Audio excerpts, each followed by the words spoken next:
بینەرانی خۆشەویست ئەم کاتتان باش. ئێستا لە ئستودیۆی تەلەڤیزیۆنی کۆمەڵا هاوڕێ گوڵنازی گوڵمەحەممەدی ئەندامی کۆمیتەی ژنانی کۆمەڵەمان لەگەڵا کە بۆ ئەم لە سەبارەت بەم ڕووداوە ئەمانەوە توێژێکی لەگەڵ بکەین. هاوڕ گوڵنازم کاتت باش بەخێربی. زۆر سپاس هاوڕێک کاروان، زۆر سپاس دەکەم کە منتان داوت کردەوە بۆ بەرنامەیە. تکایە هاوڕێ گوڵناز دوایین زانیاریەکان سەبارەت بەم ڕووداوە چییە؟ بەڵێ هاوڕێک کاروان، هەر ئێستا کە ئێمە لە تەلەڤیزیۆنی کۆمەڵا خەریکی نەم مۆساحەبە زەبتەکەین،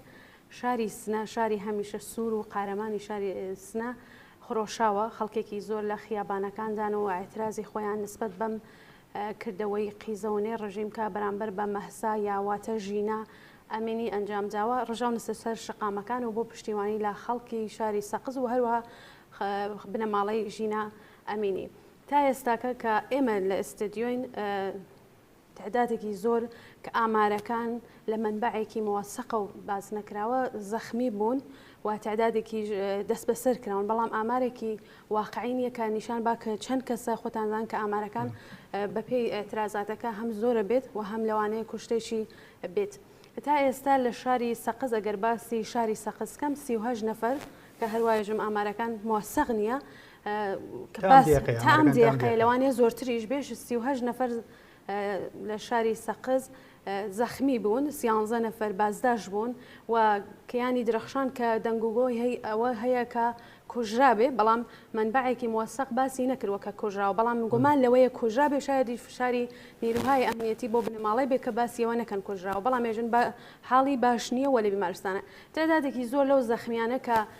لەم چەند ڕۆژەی گوزەشتا لە شاری سەقز زەخمی بوون بۆ برینەکانیان زۆر قوڵ بووە، ڕەوانەی شاری تەورێز کراون و ئەمە تا ئێستا ئامارێکە کە دراوەسە دەرەو ئێستاکە ئامارێکی واقعی لەوە زۆرتر نیشان نەدراوە کە ئێستا من هاتم بۆ ئستودیۆ لەگەڵەوە مصاحبەکەم فقط فیلمی حتمما لە بەرنامەکە فیلمەکانە بینن کە لە شاری سنە خەڵکێکی زۆر ژاو نزە سەر خیابانەوە و ژنان پێشەنگداری ئەم ئێترازاتنن و بە شعاری مەرگ بەر دیکتاتۆر هاتوونە سەر خیابان و ئێترازی خۆیان نسبەت بەو کارە دەربڕیەوە. زۆر باشە هاوڕێ گوڵناز، پەیامی ئێوە بۆ خەڵکی کوردستان چییە؟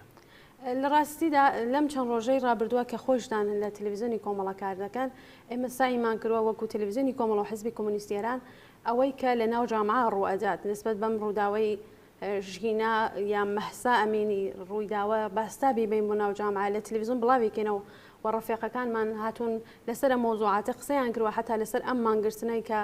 بەیانی واتە دووشەمە 28 خەرمانان ئەحزابی سیاسی ڕایانگەیان و نسبەت بەوەی کە خەڵکی کوردستان مانگرتنێکی سەراسەری ڕابگەێنن. ئێمە پەیامی ئێمە یان واتە بێژم با باشترەوەی باسەوە بکەم کە بۆچی مانگرتن ئێمە 42 ساڵە کە کۆماری ئیسلامی هاتووەتە سەرکار بجوز ئەوەی کە فەقر و نەجاری و هەژاری و ئێحتیاد نەوێ هیچ شتێکی بۆ خەڵکی کوردستان و خەڵکی ئێران نەهاوردوە سارمەغان. ژنانی ئێران بەتایبەت ژنانی کوردستان لەم ماوەی 40 ساڵەی حکوومەتی کۆماری ئیسلامی کە 4 هەیە دیانە کە کۆماری ئیسلامی زدی ژنە، زدی ئینسانە، زدی مرۆڤەکانە، حتا لەوانەیە بێژم ئەگەر کۆماری ئیسلامی دەستبردن بۆ حجاب یانێ دەستبردن بۆ پایەکانی نظامی کۆماری ئیسلامی، بۆیە کۆماری ئیسلامی لە هەر ڕەوشێ بۆ سەرکوبی ژنان استفادەکە، بۆ خەفەکردنی دەنگی ژنان بەرامبەر بەخۆی استفادەکە. هەر چەند هەفتە پێش دیمان کە لە شاری مەریوان خەڵکی قارەمانی مەریوان هەروەکو شاری سنە ڕژانە سەر خیابانەکان لە بەدەلیلی مەرگی شلێری ڕەسوڵی کە بەدەست کەسێکی وابەستە بە کۆماری ئیسلامی. هەرچەند ئەم دوو ڕووداوە ئامڵەکەی کۆماری ئیسلامی فقط جیاوازی ئەوەیە کە ئەوە گەشتی ئێرشاد بووە، بەڵام ئەویش هەر ڕووداوێک بۆ کە ئامڵەکەی کۆماری عامڵیەکەی کۆماری ئیسلامی بووە. لەم ئێترازاتە کە ئیبینی ژنان پێشەنگن، ژنان ڕاستەوخۆ هانە بەرەی ئێترازاتە. ئەگەر چاوی لێکەین ئێمڕۆ لە شاری سنە کۆماری ئیسلامی ماڵ بە ماڵ تاڵبان ئاسا چووەسە ماڵی خەڵک بۆەوەی کە ئەو کەسانەی کە لە ئەترازاتەکەی دوێکا بەشدار بوون بیان تێرە دەرەوە بازداشتیانگا، بەڵام خەڵک نەیان هێشتووە. حتا ئیمڕۆ کە چووە ژنێکی خەڵکی سنە کە فعالێک بووە بێرێتی دەرەوە هاوساکانی نەیان هێشتووتیان یام ئێمە یام نەیاڵینەوە بە یان هەمومانمووی ئێمەش هەمومان بەشداری ئەترازادین. ئەمە نیشانەی چیە؟ نیشانەی تووڕەییەک و قین و ڕقێکە لەم ڕژیمە کە خەڵک هەیەسی بەتایبەت ژنان کە دیانە لەم 40 ساڵە کە هاتووەسە سەرکار هیچ شتێکی نەبووە بۆوان بجوز سەرکوب نەوێ، بجوزەوەی کە ئەوانی وەکو ئینسان هەیە عەقڵ داوەسە قەڵەم چاولێک هاوڕێ کاروان ئێمە ئامانج لەم مانگرتنە کە حیزبەستان باسییان کردوە چی ئامانجی یەکێکی ئەوەیە ئازادی هەڵبژاردننی جلوبەرکە ئینسانەکان ئازاد بن لەوەی کە جلوبەرکی خۆیان هەڵبژێن هیچ یاسا و ڕێسایەک نەبێ بۆ ئەوەی کە ژنان وادار کە حجابی زۆرە ملێدا بکەن بەسەریانە ئەو گیراوانەی گیراون بە هیچ بدونە قەید و شەرت ئازاد بکرێت و ئازادی بێ شەرت و قەیتی ئەمانە ئەمە ئەتوانی بژین ئامانجی ئەم مانگرتنەیە بۆیە ئێمە پەیاممان ئەوەیە کە ژنانی ئێران ژنانی کوردستان بە تایبەت کە بەم مانگرتنە و خەڵکی کوردستان کە ژنان نیمی کۆمەڵگان بەم مانگرتنە پەیوەست بوو لە ماڵەکانی خۆیان ئەمە بۆ ئەوەیە کە ئێمە نیشان بین کە کۆماری ئیسلامیمان ناوێ ئێمە ناڕازین بەدەستی ئەم حکوومەتە و تاکەی خەڵکی کوردستان تاکەی هەر ماڵێکی خەڵکی کوردستان منداڵێکی لە زیندان بێ منداڵێکی بەدەستی ئەوان لە خارج لە مەرزەکان بێ منداڵێکی ئێعدام بکرێ تۆ نایبینی لە کوردستانە ماڵ نەبێ بەدەستی کۆماری ئیسلامی زەخمی نەبێ یانە ئێستا کە تەلەڤیزیۆنی ئێمە مەسەڵەن خەریکین ئەم بەرنامەیە بڵاو دەکەینەوە بنەماڵە هەیە کە دوو نەفەر سێ نەفەری بەدەستی کۆماری ئیسلامی ئەدام کردووە دەی ئەمانە هەمویان قینە و تووڕەیەکی هەیە بجوزەوەی ئەگەر کۆماری ئیسلامی چاولێکی کارنامەیەکی ڕەنگینی نییە بۆ خەڵکی ئێران چاولێکە ئیمڕۆ دانیشتوانی تاران لە ئاعتراز بە هەر ئەوەی کە ژینال بەدەستی گەشتی ئێرشاد کوژراوە هاتوونە سەخیابان پاڵپشتی خۆیان دەربڕیوە نسبەت بە خەڵکی سەقز و